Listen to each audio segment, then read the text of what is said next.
Hello friends, Sindhu Bhairavi serial and எபிசோடுன review பார்க்கலாமாங்க. இவங்க சிந்து கிட்ட போயிட்டு அன்னபூர்ணியுமே பேசுகிறாங்க. சிந்து, நீ கண்டிப்பாக எனக்கு நல்லாவே தெரியும், நீ தான் இங்கே சிவா மனசை மாற்றி அங்கே மெடிக்கல் கேம்புக்கு நீயும் அங்கே சிவாவை கம்பல் பண்ணி போயிருப்ப. எனக்கு நல்லாவே தெரியுது, நீ இங்கே சிவாவை மைண்ட் வாஷ் பண்ணி அந்த வீட்டுக்குள்ளே நீ வந்துடலாம் அப்படின்னு சொல்லிட்டு நினச்சிக்கிட்டு இருக்க. ஆனால் நான் உயிரோடு இருக்கிற வரைக்கும் அது நடக்கவே நடக்காது. அதுவும் இல்லாமல் எதுக்காக இங்கே இருந்துக்கிட்டு எங்களுடைய உயிரை வாங்கிக்கிட்டு இருக்க? இங்கேருந்து நீ போனனா நாங்கள் எல்லாருமே நிம்மதியாகவும் இருக்கும். ஏன்னா நீ வந்ததுலேருந்து இந்த வீட்டில் பிரச்சனை மேலே பிரச்சனை வந்துக்கிட்டே இருக்குது. அதுவும் இல்லாமல் இங்கே ஆறுமுகம் பைரவிக்கும் பிரச்சனை உண்டானதுக்கு காரணமே நீ மட்டும்தான் அப்படின்னு சொல்லிட்டு அங்கே அன்னபூர்ணி சொல்கிறாங்க. உடனே இதை கேட்ட சிந்துவுமே, அத்தை நான் என்னத்தை பண்ணேன், இங்கே சிவாவை எனக்கு ரொம்பவே பிடிக்கும். அதுவும் இல்லாமல் டாக்டர் மேலே நான் உயிரை வச்சுக்கிட்டு இருக்கேன். அதனால தான் நான் பொய் சொல்லிவிட்டு இங்கே டாக்டரை கல்யாணம் பண்ணிக்க வேண்டியதாக ஆயிடுச்சு. அதுக்காக நீங்கள் எனக்கு இவ்வளோ பெரிய தண்டனை கொடுக்குறீங்கன்னு சொல்லிட்டு நினைக்கிற போது எனக்கு ரொம்பவே கஷ்டமாகவும் இருக்குது. அதுவும் இல்லாமல் நீங்கள் என்னை எவ்வளவோ கஷ்டப்படுத்திருக்கீங்க. அப்போ கூட நான் உங்கள் மேலே வச்சுட்டு இருந்த பாசத்தையும் மரியாதையுமே குறையாமல் என் மனசில் இப்போ வரைக்குமே இருக்குது. அத்தை, என்னை நான் புரிஞ்சுக்கோங்க அத்தை. நான் அங்கே டாக்டர் கூட சேர்ந்து வாழணும்னு நினைக்கிறேன். அதுவும் இல்லாமல் டாக்டரை எனக்கு உயிருக்கு மேலே பிடிக்கும். டாக்டருக்கு ஒன்றுனா என்னால் தாங்கிக்க முடியாது. அதுவும் இல்லாமல் டாக்டர் என் வாழ்க்கையில் இல்லைன்னு சொல்லிட்டு ஆயிடுச்சுன்னா என்னால் உயிரோட வாழவே முடியாது அப்படின்னு சொல்லிட்டு சிந்துவுமே சொல்லிடுவோம். உடனே இதை கேட்ட அன்னபூர்ணியும், சிந்து, நீ என்கிட்ட ட்ராமா போட்டதே போதும், உன்னை பற்றி எனக்கு நல்லாவே தெரியும், நீ நல்லா பொய்யா நடிப்ப, நல்லா ஆக்டிங்லாம் கொடுத்து எல்லா மனசும் மாற்றுவேன்னு சொல்லிட்டு எனக்கு நல்லா தெரியும். ஆனால் இப்போ தான் நான் நல்லா பார்க்குறேன், உன்னுடைய நடிப்புக்கு ஆஸ்கார் அவார்டே கொடுத்துடலாம் அப்படின்னு சொல்லிட்டு அன்னபூர்ணியுமே சொல்லிடுவோம். உடனே சிந்துவுமே, இது அத்தை இல்லத்தை, நான் நடிக்கலத்தை, என்னை புரிஞ்சுக்கோங்க அத்தை, என்னுடைய வலியையும் என்னுடைய கஷ்டத்தையுமே நீங்கள் புரிஞ்சுக்கோங்க அத்தை. நான் இப்போ இங்கே டாக்டர் நல்லா இருக்கட்டும்னு சொல்லிட்டு அதனால மட்டும்தான் உங்களுடைய பேச்சை கேட்டுக்கிட்டு நான் இந்த வீட்டுக்குள்ளே வராத மாதிரியும் இந்த வீட்டு வெளியே இருக்கணும் அப்படின்னு சொல்லிட்டு நீங்கள் சொன்னதுனால மட்டுமே அந்த ஒரு தண்டனையை நான் அனுபவிச்சுக்கிட்டு இருக்கேன். அதுவும் இல்லாமல் நான் பண்ணது மிகப்பெரிய ஒரு தப்புன்னு சொல்லிட்டு எனக்கே நல்லாவே தெரியும். அதனால தான் இந்த ஒரு தப்பை நான் ஏற்றுக்கிட்டு நான் பண்ணது தப்புன்னு சொல்லிட்டு நீங்கள் சொன்னதை கேட்டுக்கிட்டு நான் கட்டுப்பட்டுக்கிட்டு இருக்கேன். அதுவும் இல்லாமல் நீங்கள் என்ன விஷயம் சொன்னாலையுமே அதை நான் கேட்பேன். ஆனால் நீங்கள் டாக்டரை விட்டு பிரிஞ்சு போயிடுன்னு மட்டும் சொல்லவே சொல்லாதீங்க அத்தை அப்படின்னு சொல்லிட்டு அங்கே சிந்துவுமே சொல்லிடுவோம். உடனே இதை பக்கத்தில் இருந்து பார்க்குறாங்க மகாவுமே. இதை பார்த்ததுமே அவங்களுக்கு ரொம்பவே சந்தோஷமாகவும் இருக்குது. ஒரு சைடு இங்கே அன்னபூர்ணியும், சிந்து என்கிட்ட நீ என்ன ட்ராமா போட்டாலும் அது நடக்கவே நடக்காது, கடைசி வரைக்கும் நான் உயிரோடு இருக்கிற வரைக்கும் நீ சிவா கூட சேர்ந்தே வாழ முடியாது, இங்கே நான் சுவாதிக்கு தான் இங்கே சிவாவை நான் கட்டி வைப்பேன், அது யாராலையுமே தடுக்க முடியாது. கூடிய சீக்கிரம் டிவோர்ஸ் இறங்கி வரப்போகுது. அந்த டிவோர்ஸ் உனக்கும் சிவாவுக்கும் கண்டிப்பாக கிடைக்க தான் போகுது. இங்கே சுவாதி கூட நான் சிவாவை கல்யாணம் பண்ணி வைக்க தான் போகிறேன் அப்படின்னு சொல்லிட்டு அன்னபூர்ணியுமே அங்கேருந்து கிளம்பிடுறாங்க. இதை பார்த்த இங்கே மகாவுமே அங்கே ரொம்பவே சந்தோஷமாக அங்கே சிந்துக்கிட்ட போகிறாங்க மறுபடியும். ஏன்னா ஏற்கனவே இங்கே அன்னபூர்ணி ரொம்பவே கஷ்டப்படுத்திட்டு வந்துடுறாங்க சிந்துவை. இப்போ மகாவுமே சிந்துவை கஷ்டப்படுத்தலான்னு சொல்லிட்டு போகிறாங்க. அடியே சிந்து, இங்கே அன்னபூர்ணி அக்கா சொன்னது உனக்கு நல்லா கேட்டுச்சில்ல, என்னுடைய பையனை விட்டு நீ எப்போ போறியோ அப்போ தான் என்னுடைய பையன் நல்லா இருப்பான், என்னோட பையனோட வாழ்க்கையை கெடுத்துட்டு அதுவும் இல்லாமல் என்னுடைய பையன் யார் பேச்சையுமே கேட்காத மாதிரி நீ மாற்றி வச்சுருக்க, அது எனக்கு நல்லாவே தெரியுது. நீ இந்த வீட்டில் இருக்க வரைக்கும் அவன் இப்படி தான் பேசிக்கிட்டு இருப்பான், நீ வீட்டை விட்டு போயிட்டானா அவன் எல்லாமே பழகிக்குவான், அதுவும் இல்லாமல் சுவாத்தியை கட்டிக்கிட்டு அவன் சந்தோஷமாக இருப்பான் அப்படின்னு சொல்லிட்டு மகாவுமே சொல்லிடுறாங்க. இதை கேட்ட சிந்துவுமே, அத்தை, உங்களுக்கு இவ்வளோ நாளாக கொடுத்த மரியாதையே பெருசு, அதுவும் இல்லாமல் உங்களை நான் எதுவுமே கேட்காம இருக்கேனா அதுக்கு ஒரு காரணம், சிவாவுடைய அம்மான்னு சொல்லிட்டு உங்கள் மேலே நான் கோவப்படாமல் இருக்கேன், இல்லைனா உங்களை நான் என்ன பண்ணணும்னு சொல்லிட்டு எனக்கே தெரியாது. ஏற்கனவே நான் பயங்கர கோபமாகவும் இருக்கேன். அன்னபூர்ணியத்தை என் மனசை கஷ்டப்படுத்திட்டு போயிருக்காங்க, இன்னும் நீங்கள் என்னுடைய மனசை இன்னும் கஷ்டப்படுத்தணும்னு சொல்லிட்டு பேசிக்கிட்டு இருக்கீங்களா? நீங்கள் இங்கே பேசவே பேசாதீங்க அத்தை, நீங்கள் சொல்கிறத நான் கேட்கவே மாட்டேன். அதுவும் இல்லாமல் நீங்கள் சொல்கிறத இங்கே டாக்டரே கேட்க மாட்டார், நீங்கள் எங்கிட்ட என்னத்துக்கு சொல்லிக்கிட்டு இருக்கீங்க அப்படின்னு சொல்லிட்டு பயங்கரமாக கல்லாச்சி விட்டுறாங்க இங்கே சிந்துவுமே. இதை கேட்டதுமே அங்கேருந்து மகாவுமே நம்ம போய் பேசினதுக்கு நல்ல ஒரு செருப்படியை கொடுத்துட்டாங்க. இதுக்கெல்லாம் காரணமே இங்கே சிவா மட்டும்தான். சிவா நம்மளை மதித்து அம்மான்னு சொல்லிட்டு நினச்சி எனக்கு ஒரு ஃபேவராக இருந்திருந்தானா இப்போ இங்கே சிந்து என்னை பற்றி தப்பாக பேசியிருப்பாளா, அவனால தான் இவ்வளோ பிரச்சனையுமே ஆகிறதே அப்படின்னு சொல்லிட்டு அங்கே மகாவுமே நினச்சிக்கிறாங்க. ஒரு சைடு எங்கள் மெடிக்கல் கேம்ப்லேருந்து வந்த உடனே அங்கே ஹாஸ்பிட்டலில் கிளைண்ட் வந்திருக்காங்கன்னு சொல்லிட்டு ரொம்பவே எமர்ஜென்சி அப்படின்ற மாதிரியுமே அங்கே சிவாவுமே கிளம்பியிருப்பாங்க. ஒரு சைடு இங்கே நடவிக்கு கரும்பெல்லாம் வந்துட்டு இருக்கும். அதுக்கான ஆட்களையுமே வந்துட்டு இருப்பாங்க. உடனே அதை நல்லபடியாக பூஜையெல்லாம் முடிச்சுட்டு நல்லா கரும்பெல்லாம் பார்த்தீங்கன்னா நட்டுட்டு எல்லாமே முடிச்சிடுறாங்க. இங்கே திடீர்னு பார்த்தீங்கன்னா இங்கே பைரவிக்கு வந்து பாம்புமே கடிச்சிருது. அதுவும் இல்லாமல் தண்ணி பாம்பு அப்படின்றதுனால அதோடைய விஷம் வந்து வீரியம் வந்து அவ்வளவும் இருக்காது. அது வந்து நார்மலாக சுண்ணாம்பு வச்சாவே சரியாக போயிடும் அப்படின்னு சொல்லிட்டு அங்கே வந்த கூலி ஆளுங்களுமே சொல்கிறாங்க. இதை பார்த்ததுமே அங்கே சும்மா சின்ன கடிப்பட்டதுக்கே இங்கே ஆறுமுகத்துக்கு பயங்கரமாக பதட்டமாயிடுது. உடனே பதட்டத்தில் இது பைரவி என்னாச்சு பைரவி, பாம்பு கடிச்சிருச்சு, நீ பார்த்து வர வேண்டியது தானே, எதுக்காக இங்கெல்லாம் வந்த அப்படின்னு சொல்லிட்டு அங்கே ஆறுமுகம் கேட்கவும் உடனே பைரவியும் ஆறுமுகம் நான் பார்த்து தான் வந்த ஆறுமுகம், எனக்கு பயமாக இருக்குது, பாம்பு வேறு என்னை கடிச்சிருச்சு, ஹாஸ்பிட்டலுக்குலாம் போக வேணாவா அப்படின்னு சொல்லிட்டு கேட்கவும் உடனே ஆறுமுகமும் பைரவி நீ எதுக்குமே கவலைப்படாத, இங்கே கண்ணாடி தண்ணி பாம்பெல்லாம் கடிச்ச அந்தளவுக்கு விஷமெல்லாம் இருக்காது, நார்மலாக சுண்ணாம்பு வச்சாவே எல்லாமே சரியாயிடும், ஹாஸ்பிட்டலுக்கு போனாலாம் அதில் எந்த ஒரு பிரச்சனையுமே இல்லை, நீ எதுக்குமே பயப்படாத, எல்லாமே சரியாயிடும் அப்படின்னு சொல்லிட்டு அங்கே ஆறுமுகமும் சொல்லிடுறாங்க. உடனே இங்கே பைரவி எழுது நடக்கிறாங்க. எங்கள் பைரவியால் நடக்கவே முடியல. உடனே இங்கே ஆறுமுகம் வந்து பைரவியை தூக்கிட்டே போகிறாங்க. உடனே இங்கே பைரவி வந்து ஆறுமுகத்தை பார்த்துக்கிட்டு ரொம்பவே ஃபீல் பண்ணி ஒரு மாதிரியாக பார்க்குறாங்க. எதுக்காக அப்படின்னு சொல்லிட்டு பார்த்தீங்கன்னா முன்னாடி வந்து ஆறுமுகத்து மேலே பயங்கர கோவத்தோட கழுத்தில் இருந்த தாலியை வந்து மூஞ்சிலே விசிறி அடிச்சிருப்பாங்க. அந்த ஒரு டைமில் அந்த ஒரு சுச்சுவேஷனில் இங்கே ஆறுமுகத்துக்கு ரொம்பவே மனசு கஷ்டமாகவும் இருந்திருக்கும்.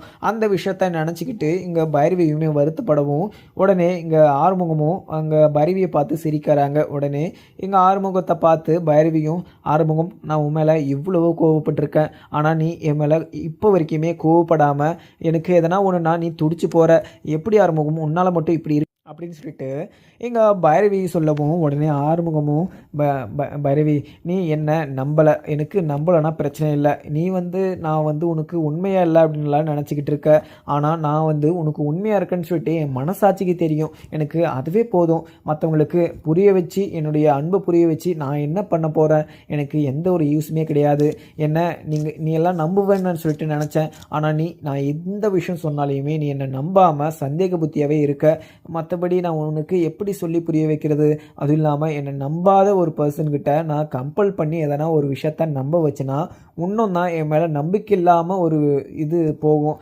அதனால் யாரையுமே கம்பல் பண்ணாமல் அவங்க நம்மளை புரிஞ்சிக்க முடியலையா, நம்ம அப்படியே விட்டால் மட்டும்தான் நம்ம மேலே இருக்கிற நம்பிக்கை வந்து இன்னும் கொஞ்சம் அதிகமாகவும் ஆகும், அதனால் நான் யார் மேலேயுமே கோவப்படுறதா இல்லை, அதுவும் இல்லாமல் முக்கியமாக உன் மேலே நான் கோவப்படுறதே கிடையாது, ஏன்னா எனக்கு வந்து உன்னை ரொம்பவே பிடிச்சிருந்தோம், ஆனால் உனக்கு என்ன பிடிக்கல, ஆனால் எனக்கு பிடிக்கும் இல்லை, அதனால் ஏன்னா எதுவுமே உன் மேலே கோவப்படவும் கிடையாது, எதுவுமே பண்ண கிடையாது, அதுவும் இல்லாமல் இப்போ உனக்கு பாம்பு கடிச்சிட்டுன்னு சொல்லிட்டு எனக்கு ரொம்பவே பதட்டமாக ஆயிடுச்சு, அதுவும் இல்லாமல் உடனே பைரவிக்குமே இங்கே ஆறுமுகத்து மேலே கொஞ்சம் அஃபேருமே ஆகுது, ஏன்னா என்ன இருந்தாலுமே ஆறுமுகத்தை வந்து ரொம்பவே கஷ்டப்படுத்துனாங்க பைரவி. ஆறுமுகம் பழசெல்லாம் நினச்சி பார்த்து இங்கே ஆறுமுகத்து மேலே கொஞ்சம் பாசமே கூடுதுன்னு சொல்லலாம். ஆனால் இந்த 6 மாதத்துக்குள்ளே கண்டிப்பாக எங்கள் பைரவி வந்து ஆறுமுகத்தை கண்டிப்பாக நல்லாவே புரிஞ்சுப்பாங்க. என்ன இருந்தாலுமே கொல்லபுரத்தில் வந்து எவ்வளோ வேலை செய்கிறாங்க, எவ்வளோ கஷ்டப்படுறாங்க அப்படின்ற விஷயம் வந்து இந்த 6 மாதத்துக்குள்ளே நல்லாவே இங்கே பைரவிக்கு வந்து கற்றுக் கொடுக்கும் அந்த ஒரு விவசாயம். ஏன்னா அந்த விவசாயத்தில் எவ்வளவோ கஷ்டப்பட்டுருக்காங்க, எவ்வளவோ அடி வாங்கியிருக்காங்க ஆறுமுகம். ஆனால் அதெல்லாம் மனம் தளராமல் இன்னைக்கு வரைக்கும் அவங்களுடைய உழைப்பை வந்து போட்டுக்கிட்டு தான் இருக்காங்க அப்படின்ற விஷயம் வந்து கண்டிப்பாக இங்கே புரிஞ்சுக்க தான் போகிறாங்க பைரவியுமே.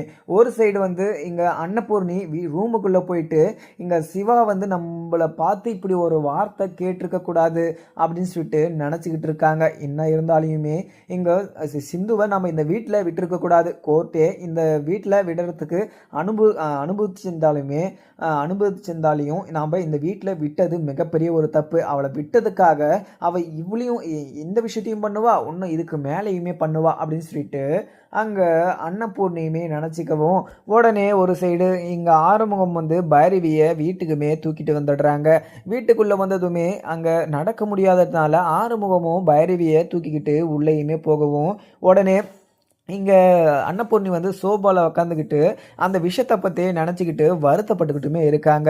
இங்கே உள்ளே போன அங்கே ஆறுமுகமும் பைரவியும் தூக்கிட்டு போயிட்டு சோபா மேலே உட்கார வைக்கவும் இதை பார்த்த அங்கே இங்கே அன்னபூர்ணி வந்து ஆறுமுகம் என்னாச்சு பைரவிக்கு நீ தூக்கிட்டு வர அப்படின்னு சொல்லிட்டு கேட்கவும் உடனே அங்கே ஆறுமுகமும் அம்மா இல்லைம்மா கண்ணாடி இந்த தண்ணி பாம்பு வந்து எங்கள் பைரவியை கடிச்சிருச்சு அதனால தான் அவளால் நடக்க முடியல அதனால் நான் தூக்கிட்டு வந்தேன் அப்படின்னு சொல்லிட்டு சொல்லவும் அச்சோ இன்னாச்சு பைரவி ரொம்ப வலிக்குதா அப்படின்னு சொல்லிட்டு உடனே இங்கே ஆறுமுகத்தை பார்த்துமே அன்னபூர்ணி ஆறுமுகம் நீ உடனே எங்கள் பைரவியை ஹாஸ்பிட்டல் கொண்டு போ அப்படின்னு சொல்லிட்டு சொல்லுவோம். உடனே ஆறுமுகமும் அம்மா இங்கே தண்ணி பாவம் தான் அம்மா கடிச்சிருக்கு அதெல்லாம் எந்த ஒரு இஷ்யூஸும் கிடையாது அதுவும் இல்லாமல் அது விஷமும் அந்தளவுக்கு வீரியமாக இருக்காது அதனால் சுண்ணாம்பு வச்சவே அது சரியாயிடும் அதுவும் இல்லாமல் அங்கேவே சுண்ணாம்பு வச்சுட்டாங்க அதுவும் எந்த ஒரு பிரச்சனையுமே இல்லைம்மா கொஞ்ச நேரம் ரெஸ்ட் எடுத்தாவே அதுவே போதும் அப்படின்னு சொல்லிட்டு ஆறுமுகமும் சொல்லிடுறாங்க. உடனே இங்கே பைரவி நீ எப்படி மேலுக்கு போவ அப்படின்னு சொல்லிட்டு சொல்லவும் உடனே ஆறுமுகமும் அம்மா விடுங்க நான் தூக்கிட்டு போயிட்டு விட்டுட்டு வரேன் அப்படின்னு சொல்லிட்டு பைரவியை மறுபடியும் தூக்கிட்டு போகிறாங்க.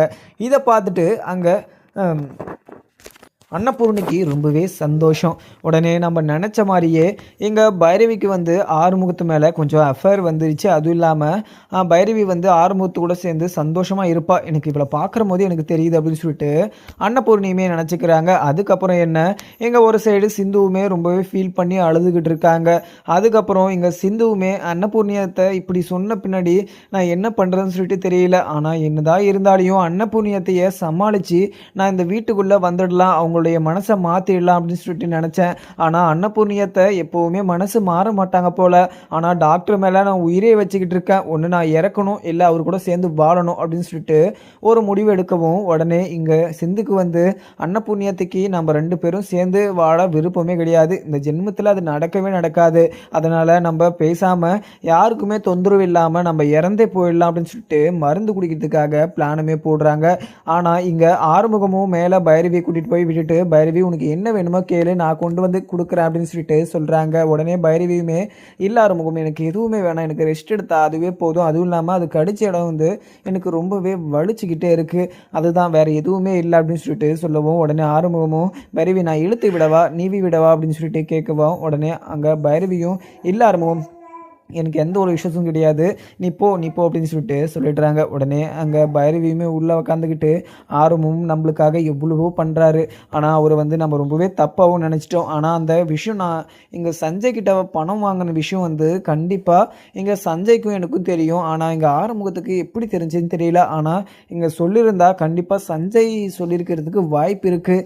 நம்ம எதுவுமே நினைக்காம எங்கள் ஆறுமுகத்துக்கு மேலே சந்தேகப்பட்டது மிகப்பெரிய ஒரு தப்பாக இருக்குது அப்படின்னு சொல்லிட்டு அங்கே பைரவியுமே நினச்சிக்கிட்டு இருக்காங்க. ஒரு சைடு வந்து மருந்து வாங்கிறதுக்காக எங்கள் சிந்துவுமே அங்கே கடைக்கு போயிட்டு மருந்து வாங்கிட்டு ரிட்டன் வந்துக்கிட்டு இருக்காங்க. வர வழியிலேயே இங்கே சிவாவுமே வராங்க. சிவா வந்து சிந்து இங்கே என்ன பண்ணுற அப்படின்னு சொல்லிட்டு சொல்லவும் இங்கே சிந்துக்கு ரொம்பவே பதட்டமாக ஆகிடுது. உடனே சிவா இல்லை டாக்டர் நான் இங்கே கொஞ்சம் மெடிக்கல் வரையும் வந்தேன் ஏன்னா எனக்கு ரொம்ப தலைவலிக்கிற மாதிரி இருந்துச்சு அதனால டேப்லெட்டு வாங்கிட்டு போகலாம் அப்படின்னு சொல்லிட்டு வந்தேன் டாக்டர் அப்படின்னு மாதிரியுமே சொல்லிடுவோம். உடனே சிவாவுமே அங்கே சிந்துவை வா சிந்து நீ வண்டியில் ஏறி நான் வீட்டில் விட்டுறேன் அப்படின்னு சொல்கிறாங்க. உடனே இங்கே சிந்துவுமே இல்லை டாக்டர் ஏற்கனவே நம்ம 2 பேருமே பார்த்துட்டு அன்னபூர்ணியத்தை நம்ம மேலே ரொம்பவே கோபமாகவும் இருக்காங்க இந்த மாதிரி ஒரு சுச்சுவேஷனில் நான் அவங்க கூட வரல இது டாக்டர் இங்கே இன்னும் கொஞ்சம் தூரம் தானே இருக்குது நானே நடந்து வந்துடுறேன் டாக்டர் நீ போ அப்படின்னு சொல்லிட்டு சொல்லிடுறாங்க. உடனே சிவாவுமே சரி அப்படின்னு சொல்லிட்டு அங்கேருந்து கிளம்பிடுறாங்க. அதுக்கப்புறம் இங்கே அன்னபூர்ணியுமே உக்காந்துக்கிட்டு இங்கே சிந்துவை நம்ம ஏதாவது ஒன்று பண்ணி ஆகணும் சிந்துவை நம்ம இப்படியே விட்டோன்னா கண்டிப்பாக சிந்து அந்த சிவாவை கண்டிப்பாக மனசு மாற்றி சிவா கூட சேர்ந்து வாழ ட்ரை பண்ணிக்கிட்டு இருப்பா. நம்ம எப்படியாவது இந்த வீட்டை விட்டு சிந்துவை துரத்தியே ஆகணும் அப்படின்னு சொல்லிட்டு நினச்சிக்கிட்டு இருக்காங்க அன்னபூர்ணியுமே.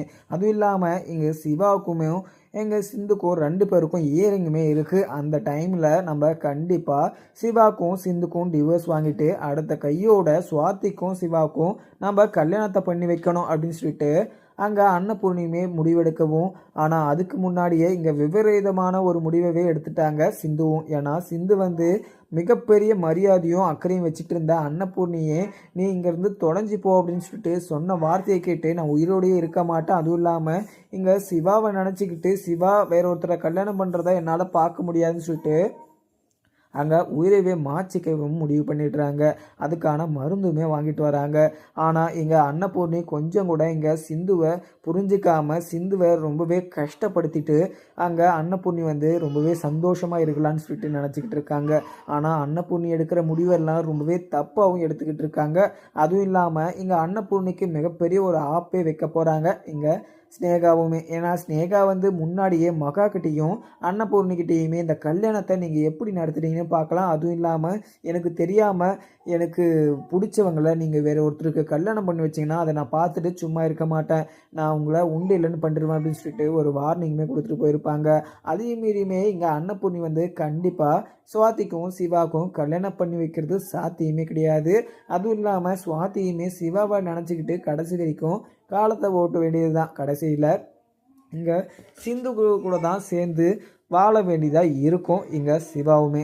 ஏன்னா இங்கே சிவா வந்து சிந்துவை ரொம்பவே காதலிச்சிட்டு இல்லைனாலேயும் சிந்து வந்து சிவாவை பிடிச்சி ஒரு பொய்யை சொல்லி சிவாவை கல்யாணம் பண்ணிக்கிட்டாங்க. ஆனால் சிவாவுமே போக போக இந்த சிந்துவுடைய மனசை புரிஞ்சுக்கிட்டு இங்கே சிந்து கூட வாழையுமே தயாராகிட்டாங்க. ஆனால் இங்கே அன்னபூர்ணி வந்து இப்போ வரைக்கும் சிந்து மேலே இருக்கிற கோபம் போகாமல் சிந்துவையும் சிவாவையும் பிரித்து வைக்கணும், இங்கே சுவாதிக்கும் சிவாவுக்கும் கல்யாணத்தை பண்ணி வைக்கணும் அப்படின்னு சொல்லிட்டுலாம் நினச்சிக்கிட்டு இருக்காங்க. ஆனால் கடைசியில் இங்கே சிவா நினைக்கிறது மட்டும்தான் நடக்கும். ஸ்னேகாவுமே அவங்க சும்மா ஒரு கோவத்தில் சவால் விட்டுட்டு போயிருக்காங்க. ஆனால் அதுக்கு முன்னாடியே இங்கே சிந்து வந்து சிவாவை கல்யாணம் பண்ணிக்கிறதுனால சிந்துக்கிட்ட எதுவுமே வந்து அங்கே இது ஸ்னேகா வந்து எதுவுமே பண்ண முடியாது. சிவா எடுக்கிற முடிவில் தான் இங்கே எல்லாருக்கும் மிகப்பெரிய ஒரு அதிர்ச்சியை காத்துக்கிட்டு இருக்குன்னே சொல்லலாம். என்ன இருந்தாலையும் இப்போ வரைக்குமே சிந்து சைடு தான் சப்போர்ட் பண்ணி பேசுகிறாங்க. ஆனால் இங்கே சிவாவை வந்து மைண்ட் வாஷ் பண்ணியே இங்கே சிந்து மேலே கொஞ்சம் கூட பாசம் இல்லாத மாதிரி பண்ணிக்கிட்டு இருக்காங்க அன்னபூர்ணி. ஆனால் ஒரு சைடு பார்த்தீங்கன்னா சிந்துவை பழி வாங்கணும் அப்படின்னு சொல்லிட்டு மகாவுமே என்னென்னலாமே பண்ணி பார்க்குறாங்க. ஆனால் இன்னுமே பண்ண முடியல. இப்போ மெடிக்கல் கேம்புக்கு போயிருக்க விஷயம் வந்து இங்கே யாருக்குமே தெரியாது. அங்கே சிந்துவையும் சிவாவையும் மாட்டி விட்டதே மகா மட்டும்தான். ஏன்னா மகா வீட்டை விட்டு வெளியே போய் கூட அந்த திருட்டுத்தனையும் அங்கே மற்றவங்கள கஷ்டப்படுத்தணும் அப்படின்ற எண்ணமும் எப்போவுமே மனசுலேருந்து போகாது போல்.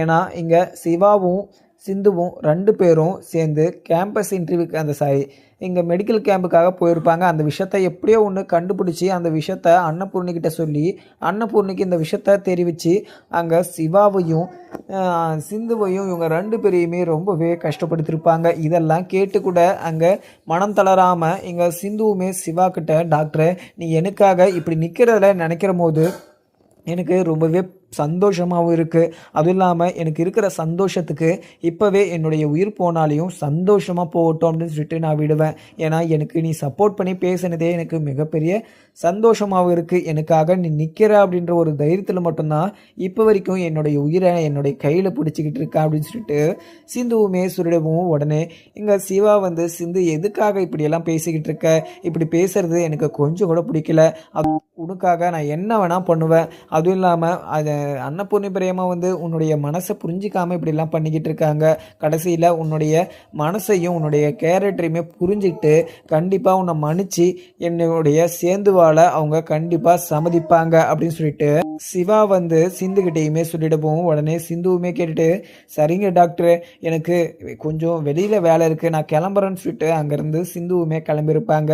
அதுக்கப்புறம் ஆரம்பமும் கீழே உக்காந்துக்கிட்டு எங்கள் பைரவிக்கு கூடிய சீக்கிரம் என் மேலே இருக்கிற கோபம் வந்து போய் நான் சொல்கிறத எங்கள் பைரவி நம்பினானா பைரவியோட வாழ்க்கை நல்லா இருக்கும்.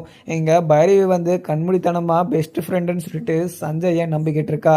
சஞ்சய் வந்து கேடு கட்டவா அப்படின்ற விஷயத்த வந்து நாம் இங்கே பைரவிக்கு வந்து நம்ம கண்டிப்பாக கூடிய சீக்கிரம் புரிய வச்சே ஆகணும். ஏன்னா இங்கே பைரவி வந்து சஞ்சயை நம்பிக்கிட்டு இருக்க வரைக்கும் அங்கே நம்ம நினைக்கிறது எதுவுமே நடக்காது. ஏன்னா இங்கே சஞ்சய் வந்து எங்களை 2 பேரையுமே பிரிக்கணும் அப்படின்றதுனால எல்லா முயற்சியுமே எடுப்பான். அவனை பற்றி எனக்கு மட்டும்தான் தெரியும். அவனை பற்றி அங்கே அம்மாக்கிட்டேயும் சரி இங்கே பைரவிக்கிட்டேயும் சரி யார்கிட்ட சொன்னாலையும் அவனுடைய திருட்டுத்தனத்தை யாருமே நம்ப மாட்டாங்க.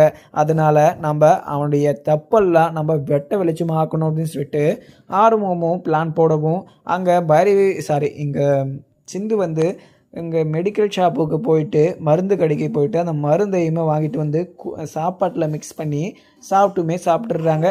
இங்கே சிந்து சாப்பிட்ட உடனே மயக்கமும் வந்துடுது. உடனே மயக்கம் போட்டு கீழே விழவும் உடனே அங்கே யாருமே இல்லை. உடனே இங்கே சிவாவுமே ஹாஸ்பிட்டல் முடிஞ்சு வீட்டுக்குமே வந்துடுறாங்க. உடனே அங்கே சிந்து எப்பவுமே உட்காந்துருக்கிற இடத்துல பார்க்கவும் உடனே அங்கே சிந்துவுமே காரணம். உடனே கீழே பார்க்கவும் சிந்து வந்து மயக்கம் போட்டு கீழே விழுந்துட்டு இருக்காங்க. வாயிலெல்லாம் ஃபுல்லாக பார்த்தீங்கன்னா நொறு தள்ளிட்டு இருக்கு. இதை பார்த்ததுமே சிவாக்கு ரொம்பவே பயமாகவும் ஆயிடுச்சு. உடனே சிந்துவை தூக்கிக்கிட்டு ஹாஸ்பிட்டலுக்குமே போகிறாங்க. இங்கே வெளியே என்னடா இங்கே அழுகை சத்தம் கேட்குது அப்படின்னு சொல்லிட்டு அன்னபூர்ணியுமே வெளியே வந்து பார்க்குறாங்க. சிந்துவை தூக்கி இங்கே காரில் போட்டுக்கிட்டு அங்கே சிவாவுமே அங்கேருந்து கிளம்பிடுறாங்க. இவன் எதுக்கு இங்கே சிந்துவை தூக்கிட்டு போகிறான் அப்படின்னு சொல்லிட்டு உடனே அன்னபூர்ணியுமே சிவாவை ஃபாலோ பண்ணிக்கிட்டுமே போகிறாங்க. உடனே இங்கே சிவாவுமே ஹாஸ்பிட்டலுக்கு கொண்டு போயிட்டு சிந்துக்கு ட்ரீட்மெண்ட்டுமே கொடுத்துக்கிட்டு இருக்காங்க. சிந்துவுமே பயங்கரமாக மருந்து குடிச்சிக்கிட்டு இருக்கிறதுனால வாயில் ஃபுல்லாகவும் நுர தள்ளிட்டு இருக்கு. அதுவும் இல்லாமல் அவங்க குடித்த மருந்து உடம்பெல்லாம் பார்த்தீங்கன்னா ஊறி போயிடுச்சு. அதனால் கொஞ்சம் கிரிட்டிக்கலாக தான் இருக்காங்கன்னு சொல்லிட்டு ரொம்பவே பதட்டத்தோடையுமே அங்கே ட்ரீட்மெண்ட்டுமே பார்த்துக்கிட்டு இருக்காங்க. அதுவும் இல்லாமல் வாமிட் எடுக்கிறதுக்காக நிறைய டேப்லெட்ஸ் அப்படின்னு சொல்லிட்டு நிறையவும் இன்ஜெக்ஷன் பண்ணுறாங்க. ஆனால் இங்கே சிந்துக்கு எந்த ஒரு ரியாக்ஷனும் இல்லாமல் படுத்துக்கிட்டு இருக்கிறத பார்த்த சிவாக்கு ரொம்பவே பதட்டமாகிடுது. உடனே எங்கள் அன்னபூர்ணியுமே ஹாஸ்பிட்டலும் வந்துடுறாங்க. வந்ததுமே சிவாவை பார்த்து, சிவா இங்கே என்னாச்சு, சிந்துவை நீ எதுக்காக கூட்டிகிட்டு வந்த அப்படின்னு சொல்லிட்டு கேட்கவும், அம்மா இங்கே சிந்து மருந்து குடிச்சிட்டாமா அப்படின்னு சொல்லிட்டு சொல்லவும், உடனே எங்கள் அன்னபூர்ணியுமே சிவா அவள் மருந்து குடிச்ச என்ன பண்ணா நம்மளுக்கு என்ன, எதுக்காக நீ அவளை கூட்டிகிட்டு வந்து காப்பாற்றிக்கிட்டு இருக்க, நீ அப்படியே விட வேண்டியது தானே அப்படின்னு சொல்லிட்டு அன்னபூர்ணி வந்து சிவா கிட்ட சொல்லவும், உடனே எங்கள் அன்னபூர்ணியை பார்த்து சிவாவுமே, பெரியம்மா உங்களுக்கு கொஞ்சமாவது மனசாட்சி இருக்கா, நீங்கள் எத்தனை நாளாக மனசாட்சி இல்லாமல் பேசிகிட்டு இருந்தீங்க, நான் வாய் விடாமல் இருந்தேன், ஆனால் இங்கே சிந்து வந்து உயிருக்கு போராடிக்கிட்டு இருக்கா, இந்த டைமில் நீங்கள் அவளை எதுக்காக கூட்டிகிட்டு வந்து எங்கள் ஹாஸ்பிட்டலில் அட்மிட் பண்ணியிருக்கேன்னு சொல்லிட்டு என்ன வந்து கேட்குறீங்க, கொஞ்சமாவது உங்களுக்கு பாசம் அப்படி இப்படின்னு சொல்லிட்டு எதனா இருக்கா, அதுவும் இல்லாமல் கொஞ்சமாவது மனசாட்சி இருக்கா, நீங்கள் மனசாட்சி இல்லாமல் இப்படியெல்லாம் நீங்கள் சொல்கிறது எனக்கு ரொம்பவே கஷ்டமாக இருக்குது பெரியம்மா, நீங்கள் எல்லாருக்குமே நல்லது தான் நினைப்பீங்க, ஆனால் ஒருத்தர் உயிருக்கு போராடிட்டு இருக்காங்க அப்படின்னு சொல்லிட்டு தெரிஞ்சுமே என்னால் அப்படி விட முடியாது, உங்களால் அப்படி விட முடியும்னா நீங்கள் உங்களுடைய மனசுலேயே வச்சுக்கோங்க, மற்றவங்கள நீங்கள் நினைக்கிற மாதிரி நடக்கணும், நீங்கள் நினைக்கிற மாதிரி இருக்கணும்னு மட்டும் நினச்சிக்காதீங்க பெரியம்மா, நீங்கள் சொன்னதை நான் சின்ன வயசுலேருந்து தட்டாமல் கேட்டுட்டு இருந்தேன், அதுவும் இல்லாமல் நீங்கள் எல்லாமே கரெக்டாக பண்ணிட்டு இருந்தீங்க, ஆனால் இப்போ நீங்கள் எதுவுமே கரெக்டாகவும் பண்ணுறதில்ல, அதுவும் இல்லாமல் நீங்கள் சிந்து மேலே இருக்கிற கோவத்துக்கு என்னென்னமோ பண்ணிக்கிட்டு இருக்கீங்க, எங்கள் அம்மா பண்ணத்துக்கும் நீங்கள் பண்ணத்துக்கும் எந்த ஒரு வித்தியாசமும் இல்லை பெரியம்மா அப்படின்னு சொல்லிட்டு அங்கே அன்னபூர்ணி கிட்ட சொல்லிடுறாங்க. உடனே இங்கே அன்னபூர்ணியுமே சிவா என்னப்பா பேசிகிட்டு இருக்க, என்னப்பா உங்கள் அம்மா பண்ணதை விட நான் அதுக்கு மேலே தப்பாக பண்ணிக்கிட்டு இருக்கேனா, உங்கள் அம்மா வந்து இங்கே சிந்துவை வீட்டை விட்டு வெளியே துரத்தணும்னு சொல்லிட்டு நகையை திருடினாங்க, அதனால் நான் உங்களை வெளியே அமுச்சு விட்டேன், நான் என்னப்பா பண்ணேன் அப்படின்னு சொல்லிட்டு அங்கே அன்னபூர்ணி கேட்கவும், உடனே இங்கே சிவாவுமே ஆமாங்க பெரியம்மா, அவங்க சிவாவை இது சிந்துவை வீட்டை விட்டு வெளியே துரத்தணும் அப்படின்னு சொல்லிட்டு அவங்க அப்படி ஒரு காரியத்தை பண்ணாங்க, இப்போ நீங்களும் அதே மாதிரி தான் பண்ணிக்கிட்டு இருக்கீங்க, சிந்து மேலே இருக்கிற கோவத்தில் அவளை காப்பாற்றக்கூடாது, அவள் செத்து போட்டுன்னு சொல்லிட்டு நீங்கள் அப்படி விட சொல்கிறீங்க, அப்படி எப்படி நான் விட்டுருவேன், அதுவும் இல்லாமல் சிவா இது சிந்து வந்து எனக்குன்னு பிறந்தவ, நான் அவளை கல்யாணம் பண்ணிக்கிட்டேன், நான் அவளுக்கு புருஷன், அதே மாதிரி அவள் எனக்கு பொண்டாட்டி, அந்த ஒரு உரிமையில் அவளை நான் காப்பாற்ற தான் செய்வேன், அதுவும் இல்லாமல் அவளுக்கு ஒன்றுனா என்னால் தாங்கிக்க முடியாது, உங்களுக்கு தான் அவள் மேலே இருக்கிற கோவத்துக்கு நீங்கள் இப்படியெல்லாம் பேசிகிட்டு இருக்கீங்க, ஆனால் நீங்கள் பேசுகிறது எனக்கு கொஞ்சம் கூட பிடிக்கல பெரியம்மா, நீங்கள் முன்ன மாதிரி நீங்கள் கொஞ்சம் கூட பிகேவே பண்ண மாட்டீங்க, இப்போல்லாம் நீங்கள் ரொம்பவே மாறிட்டீங்க, ஒரு உயிர் போகட்டும்னு சொல்லிட்டு கண்ணு முன்னாடியே பார்த்துட்டு அவளுடைய உயிரை நீங்கள் ரசிக்க சொல்கிறீங்களா, அப்படியெல்லாம் என்னால் ரசிக்க முடியாது பெரியம்மா, நீங்கள் எங்கள் சிந்துவல்ல நீங்கள் யார் அது மாதிரி சொன்னாலையுமே அந்த ஒரு விஷயத்த மட்டும் நான் கண்டிப்பாக பண்ண மாட்டேன், என்ன இருந்தாலையும் நான் ஒரு டாக்டர், எனக்கு வந்து நிறைய பொறுப்புகள் இருக்குது, ஒரு உயிரை காப்பாற்றுறது தான் எனக்கு அது காப்பாற்றுறதை விட எனக்கு வேறு எந்த ஒரு பொறுப்புமே கிடையாது, அதனால் எங்கள் சிந்துவை நான் கண்டிப்பாக காப்பாற்றியே தருவேன், அதுவும் இல்லாமல் சிந்து என் மேலே ரொம்பவே அன்பு அக்கறைன்னு சொல்லிட்டு வச்சுக்கிட்டு இருக்கா,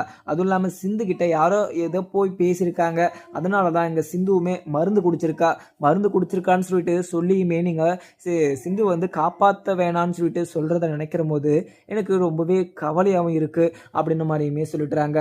உடனே இங்கே அன்னபூர்ணியுமே சிவா என்னப்பா பேசிக்கிட்டு இருக்க, என் மேலே வச்சுட்டு இருந்தா பாசமும் மரியாதையும் எதுவுமே இல்லையாப்பா, நீ பேசுகிறதெல்லாம் பார்த்தா எனக்கு ரொம்பவே பயமாக இருக்குப்பா, எனக்கு நீ பழைய சிவாவா இல்லை சிவா அப்படின்ற மாதிரியுமே சொல்லவும், உடனே சிவாவுமே பெரியம்மா நீங்கள் தப்பாக புரிஞ்சுட்டு இருக்கீங்க, நீங்கள் தான் பழைய பெரியம்மாவே இல்லை, நீங்கள் முன்னாடியெல்லாம் நல்ல ஒரு விஷயத்துக்கு மட்டும்தான் நீங்கள் தலையிடுவீங்க, ஆனால் இப்போ நீங்கள் எடுத்தாவே நீங்கள் ஒரு கெட்ட விஷயத்துக்கு தான் தலையிடுறீங்க, அதுவும் இல்லாமல் இங்கே சிந்து அப்படி என்ன உங்களுக்கு தப்பு பண்ணான்னு சொல்லிட்டு அவளை உயிருக்கு போராடிக்கிட்டு இருக்கும் போது காப்பாற்ற வேணான்னு சொல்லிட்டு நீங்கள் சொல்கிறீங்க, அப்படி என்ன தப்பு பண்ணிட்டா, நீங்கள் அதை ஒரு காரணம் மட்டும் நீங்கள் சொல்கிறீங்க பெரியம்மா அப்படின்ற மாதிரியுமே அங்கே சிவா கேட்கவும், உடனே இங்கே அன்னபூர்ணியுமே சிவா அது வந்து எனக்கு என்ன சொல்கிறேன்னு சொல்லிட்டு தெரியல, என்னதாலுமே அவள் எனக்கு மிகப்பெரிய ஒரு துரோகத்தை பண்ணியிருக்கா, அதனால் அவளை நான் காப்பாற்ற வேணான்னு சொன்னேன், அதுவும் இல்லாமல் இப்போ அவளுடைய ட்ராமாவை நம்பி நீ அவளுக்கு அவள் கூட இருக்கணும், அவளையவே நீ உனக்கு ரொம்பவே பிடிக்கணும் அப்படின்னு சொல்லிட்டு அவள் இப்படிலாம் பண்ணிக்கிட்டு இருக்கான்னு எனக்கு என்னமோ தோணுது அப்படின்ற மாதிரியுமே சொல்லவும்,